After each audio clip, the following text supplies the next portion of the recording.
વડોદરા શહેરના ગોત્રી વિસ્તારમાં ભાથીજી મહારાજની ભવ્ય પ્રાણ પ્રતિષ્ઠા અને મહાભંડારાનું આયોજન કરવામાં આવ્યું હતું, જેમાં મોટી સંખ્યામાં ભક્તોએ લાહવો લીધો હતો.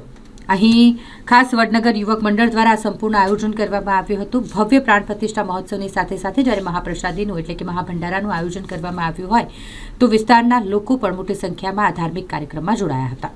આ પવિત્ર પ્રસંગની શરૂઆત એક ભવ્ય યાત્રા દ્વારા કરવામાં આવી. મોટી સંખ્યામાં શ્રદ્ધાળુ યાત્રામાં જોડાયા. ઉત્સાહભેર ભજન કીર્તન કરતા આખું જ વાતાવરણ ભક્તિમય બની ગયું. યાત્રાના સમાપન બાદ શાસ્ત્રોક્ત વિધિ મુજબ ભાથીજી મહારાજની સ્થાપના કરાઈ.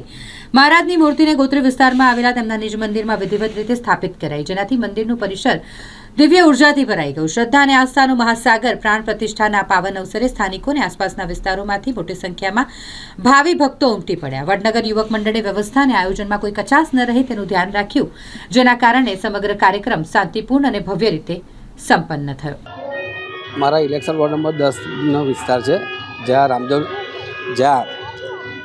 વડનગર કરીને આખું આવાસ છે મારા વોર્ડમાં. ત્યાં છેલ્લા 25 વર્ષથી મંદિર બની ગયું પણ મૂર્તિની સ્થાપના બાકી હતી. એટલે અમે લોકોએ સૌ યુવાનો મળીને નક્કી કર્યું કે ભાઈ આપણે આ વર્ષે મૂર્તિની સ્થાપના કરવી છે.